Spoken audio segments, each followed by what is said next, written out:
challenge if jijjiiruu qabna. Baga sinin gahee jira sinundaani kunoo nurra dhufee jira Ramadaan.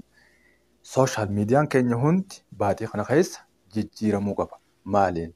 Namuu amantii isaa jijjiiruu qaba. Akkasuma amantiin keenya amantii musliimaatis namoonni amantii kana hordofan nama yooniif gaafatan abbootii amantii isaatti abbaa amantii kiyyaa beekee achitti nama qajeelchu osoo hin taane nama amantii isaarraa waa hubatee hubannaa isaatiin hamma tokko hamma dandeetti namaaf waa ibsuu danda'u ta'uu qaba. Haan yooniif wallaalee abbaa amantii isaa gaafatu yeroo Ramadaana baatiin baatii araaramaa nuuf haa ta'u. Qaama lafarraa uumamee jireenyi isaa waan lafaatii. Arraba baay'isuur araaramaa kadhachuu haa baay'ifnu. Baatiin baatii araaramaati. Kana gunjuu amantiin keenya baatii hundaa'uu akka nama arrabsan hin ayyamu. Garuu haa ta'u bileen yookaan cubbuun baatii kana keessaa baatii kaanirra ni baay'ata jedha. Kanaafuu yeroo kaanillee if qabuu yoo dadhabe baatii kana keessa if qabuu wal qabuu haa yaallu. Kanaaf soomanni maali? Ramadaanni maali? Kan jedhamu hamma naa galattiin ibsuu yaala. Waan narraa irrate naaf sirreessaa. Waan sirreeffadhee na jajjabeessaa.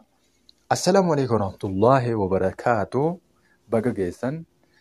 Ramadaan Kariim.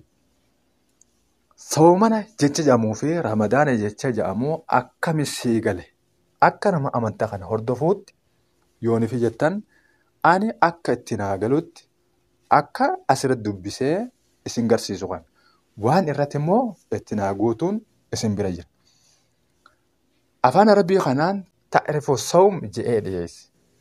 Dura osoo kanatti hin seenne Ramadaan jechuun baatii 12 afaan Arabiitiin kaayamtu keessaa akka loogaa Arabiitti baatii 12 keessaa takka Ramadaan jedhamti.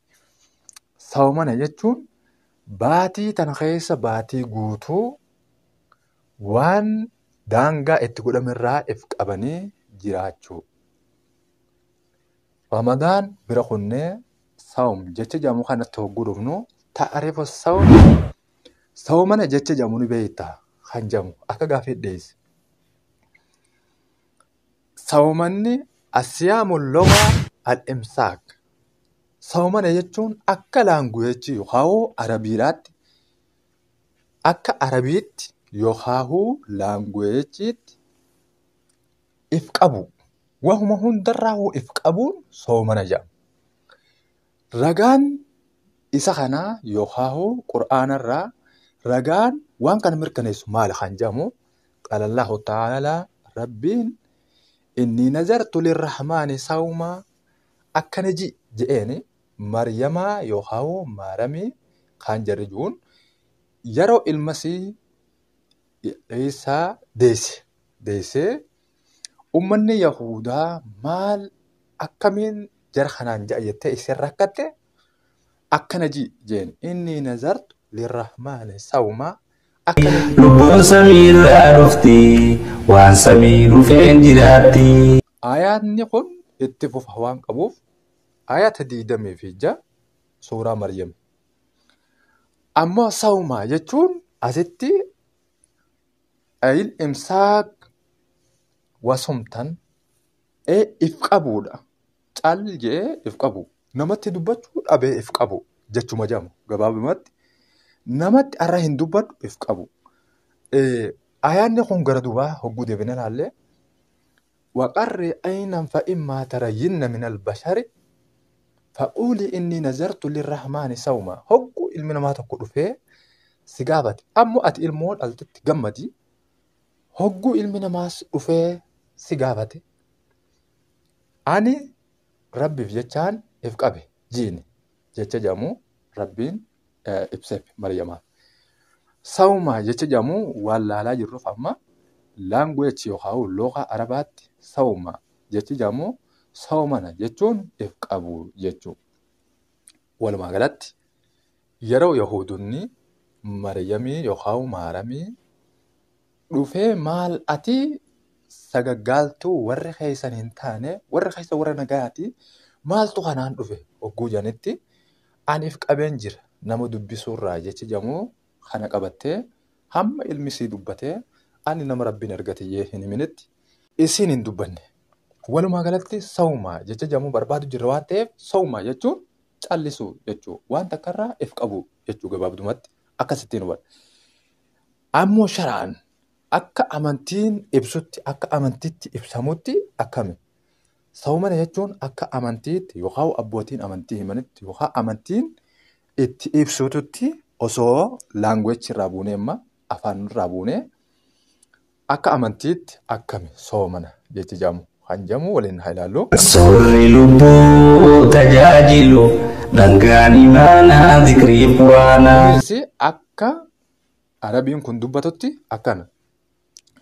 وشرع أن تعبد الله بالإمساك من المفطرات يوم كامل من طلوع الفجر الصادق إلى غروب الشمس بشرط النية. أكا أمنتيتي ربي جبرودا إفقابودان وان نما وان صومنا كنا دانغا وان تقولنا ميجرا وان تبي وان صومنا كنا هيج أبسجان الرا إفقابو جباب دومت waan soomana kanaa cabu soomana waan kanaa cabsa jedhamee amantiin keessirraa if qabu yoom kaamil guyyaa guutuu yeroo fajriin yookaahuu ifni guyyaa fi halkan adda deebisu subiin duratti achirraa kaaftee hamma aduun seentutti. Inni kun ammoo shartii qaba. Akkanumatti raftee ganama subiirraa haaftee raftee hamma galgalaatti osoo hin taane bisharti niyya sammuu keessaa ani soomanaan qaba yookaan rabbi gabbaruuf jechaan waa wantoota kana hundarraa if qabe jettee onnee kee keessaa qabaattee yookaan sammuu kee keessaa qabaattee ooluudhaatu soomana. Soorri lubbuu adaadiyyu galaa yaqiinaa dhikrii quraanaa. Shartiin Sharti jecha jedhamu kun afaan Oromootti gabaabsee ibsuu waan na dhibeef naaf barreessaa. Walumaa galatti obboleewwan kiyya amantiin keenya amantii nutiis warreen amantii kana qabatu irraa waa hubanne ta'uu qaba. Warreen yoonii fi amantii isaa irraa waa wallaalee abbootii amantii isaa gaafatu ta'uu qaba. Yeroon tiknoolojii yeroo ifaa keessa jira. Kanaafuu siyaam yookaan soomana jechuun kanatti naaf gala. Waan dogoggore yooniif akka jiraatu taate naaf sirreessaa. Waan tole yooniif gartan ammoo na jajjabeessaa. Maalummaa soomana maali? Kutaa jiruun hamma walitti deemnutti nagaa.